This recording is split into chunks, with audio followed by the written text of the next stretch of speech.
You ready? Yeah. What would you like to say? I don't know. I think this chicken's dead. Hello guys and welcome back. This video is going to be our final video in this series on hatching eggs. If you haven't seen any of the videos, I'll link the playlist right up top. We're going to kind of run through our thoughts and comments on this whole thing. We used a Brinsea incubator and we also used a Little Giant incubator. And as of yesterday, we still didn't know the results from the Little Giant incubator. So we're going to kind of clue you guys in on that. And what else? What else are we going to do? Show you guys some baby chicks that we've hatched. We're going to candle the remaining eggs from the Little Giant. I know you're not supposed to, but I have no high hopes here. So, spoiler alert, the Little Giant, if you've been following this series, you'll know we've been having some trouble with the Little Giant incubator.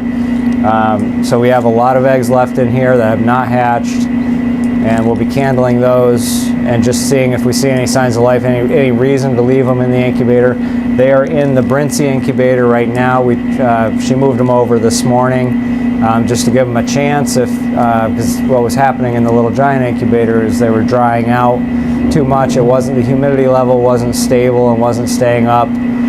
So the ones that were hatching didn't really stand a chance of getting out of the shell because they were drying out too much, and the membrane inside the shell was sticking to the chicks. What are some of the other things that you noticed with the Little Giant?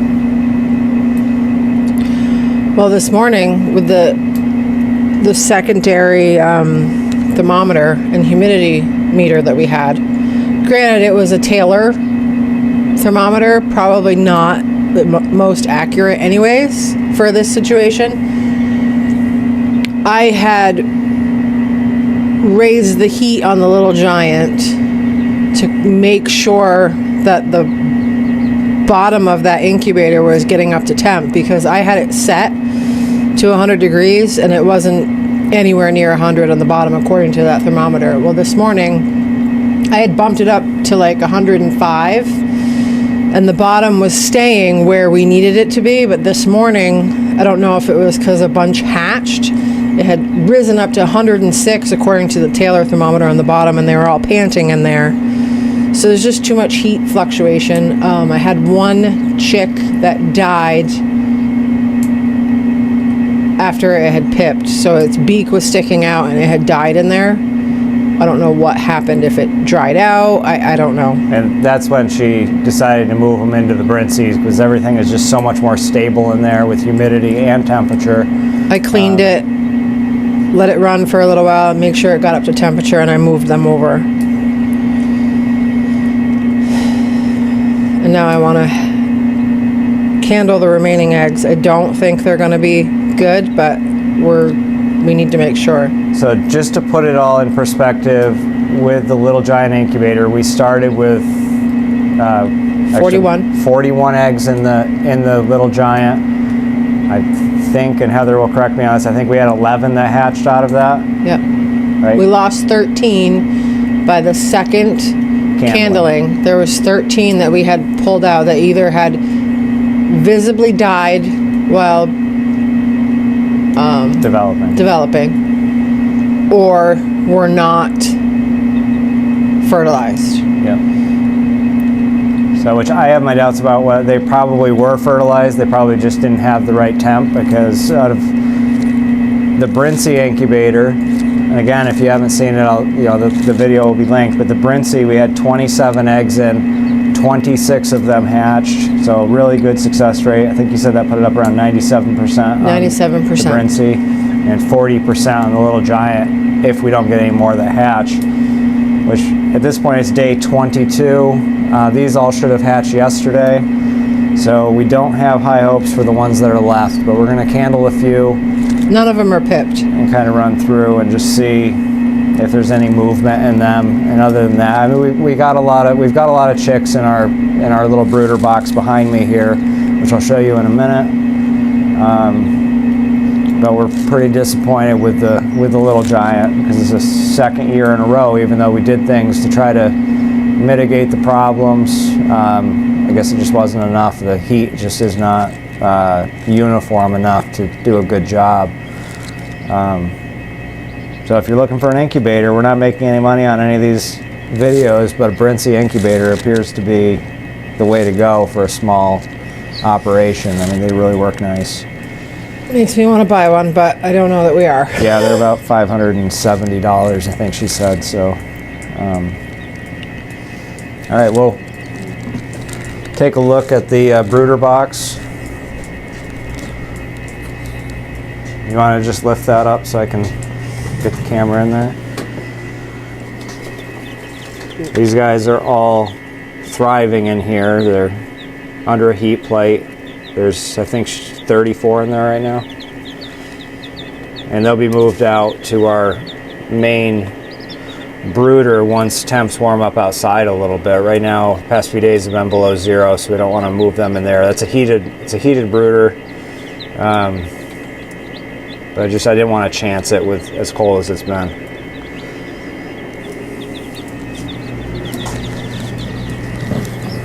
All right. Okay, well, we're going to get set up and we're going to turn the lights off and candle a few of these eggs and just see if we see any signs of life. And then I'll leave the camera running. 4 chicks in here. Edit out some of the boring parts. How many are in there right now? 4. Okay. 4 more that are in there right now. I guess I'm going to pull 2 like I did before. Okay. I think this is probably the end of the eggs that are in there, unfortunately. Yeah, not super positive. I don't have any positive thoughts on this.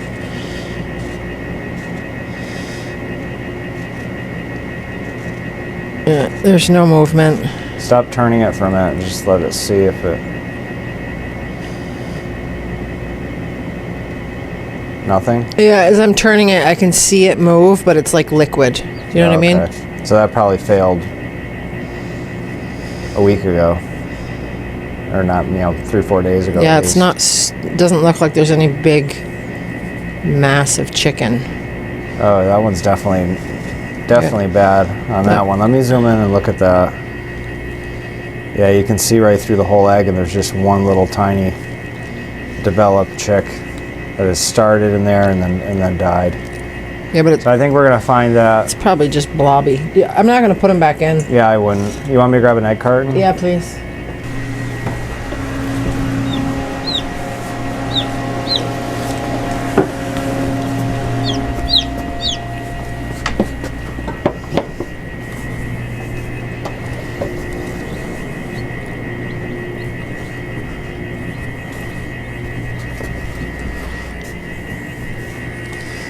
This is another same deal.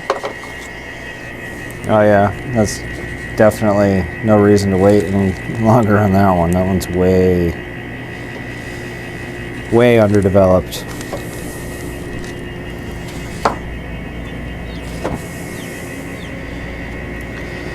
This one probably has a fucking chick in it. It's probably fully developed. No, it's small. Oh, there's a big black mass in there. Oh, is there? So maybe ones that we're not sure of we'll put back in and just leave them another I mean, I don't see any movement. day. You would see movement at this point, I would think. And we can. I mean, I gotta leave these guys in here overnight anyways, because they're... Still drying, right? Yeah, and they're... I don't think there's any movement in there.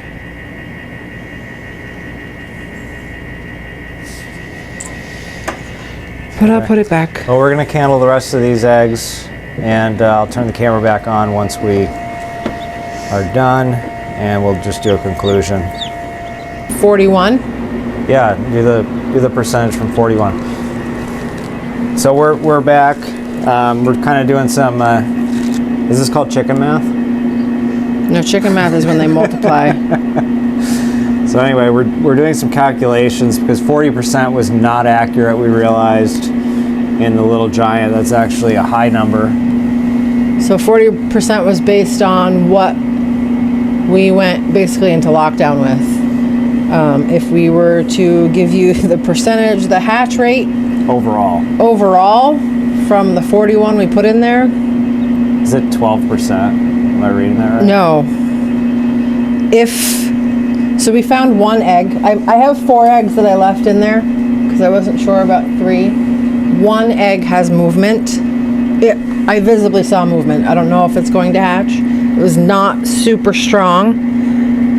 If that one hatches, it's 30% hatch rate. Okay. That's just still terrible. I mean, it's more terrible than 40 for sure. But anyway, the vast majority of the eggs that we just candled are up here behind the incubator. There's it's like 27%. 12, 27? What is there, 14 eggs up there? 12 eggs up there?